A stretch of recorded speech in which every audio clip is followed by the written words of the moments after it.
India is celebrating its first National Space Day on August 23, 2024. It was on this day last year that the Chandrayaan-3 mission successfully accomplished the soft landing of Vikram Lander on the lunar surface. This marks India's historic achievement, as Chandrayaan-3 was the first space mission to land near the lunar South Pole.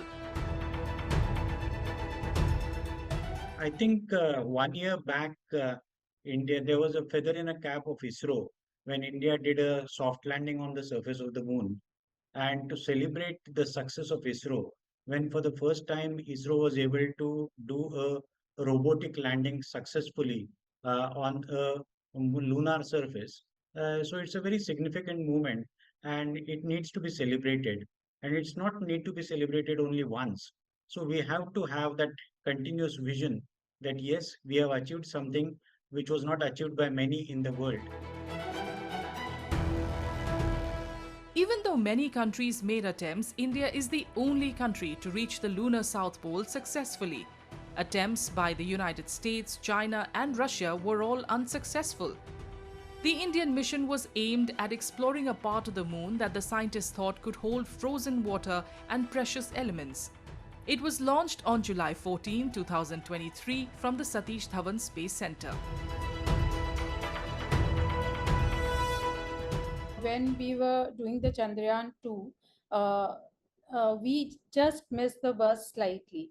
So actually the south pole of the moon, where we were planning to land, and we have landed our Chandrayaan-3, that is full of craters. That is not a smooth space.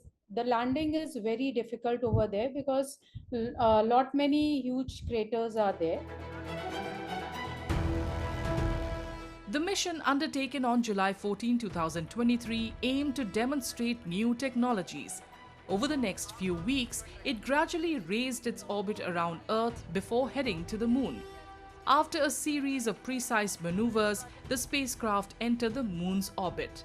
Finally, on August 23, 2023, Chandrayaan-3 successfully landed on the moon's south pole, making India the first country to do so. ISRO is talking of Chandrayaan-3 and Chandrayaan-4 missions, how they are prepared for it. Then they are talking about the Gaganyaan mission also, because they are planning to do the first mission, which will be a unmanned mission by end of this year.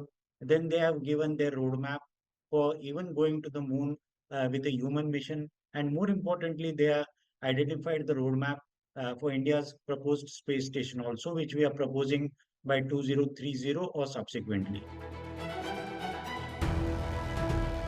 The theme for the first National Space Day, which aims to inspire future generations to explore space science and technology, is Touching Lives While Touching the Moon, India's Space Saga.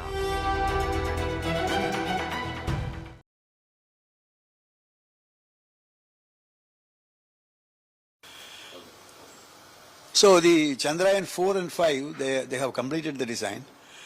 Now, that is one part of it. Another part which is more important from my point of view is the Gaganyaan. The Gaganyaan unmanned mission is expected to take place during this December. It's another 2-3 months.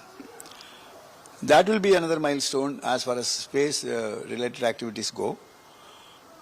But of course I understand that the vehicle and the cryogenic stage and the payload module, everything is in different stages, different centers. People are working hard to make that happen during the month of December, which would only mean that there will be another milestone which will be achieved, because as everybody knows that the manned missions are being controlled by very few nations in the world. But for everything we need to have funding. That's the most difficult part of it. It may be interesting to say that, okay, we will find the funding, but I suggest that we should have like ESA and NASA, we should have an ASA, Asian Space Agency, wherein we get the participation of so many Asian countries, which will include small countries like Sri Lanka or Malay Islands or Vietnam, but other countries like Gulf and Japan. So funding part of it will be, after all, the benefit goes to the mankind. So why not we get the funding from different people? They can participate in our program. So this I have been telling in different forums, but somebody has to give thinking to this. And if that happens, then that funding part of it can be taken care, so that the progress will be faster. I have a feeling that we have, one part of the investment is the intelligence which we have abundant. Now we also should have that kind of a funding which will. So do you think that India has a kind of limitations in increasing the budgetary allocations for the space explorations in the future? Because we are a developing country. We still have a lot of economical constraints as far as it goes. So do you think India has a limitation in increasing its budgetary allocation in the current year for space explorations? No, I don't have to think about it. It is obvious. You don't have an unlimited situation wherein you can dump every money in space. I'm sure that priorities are different. We have different priorities, and apart from that, you have disasters which are taking place, and then you need to find the funding. All I am saying is, if you want to get the required priority as a nation, then you need, what is wrong in getting the funding from others? Whether you can afford it or not is a different question. But I am sure you cannot afford it, naturally. Even countries like America find it difficult to meet the space funding. So I feel that it is necessary to have a common pooling, which will be useful, which will be essentially good.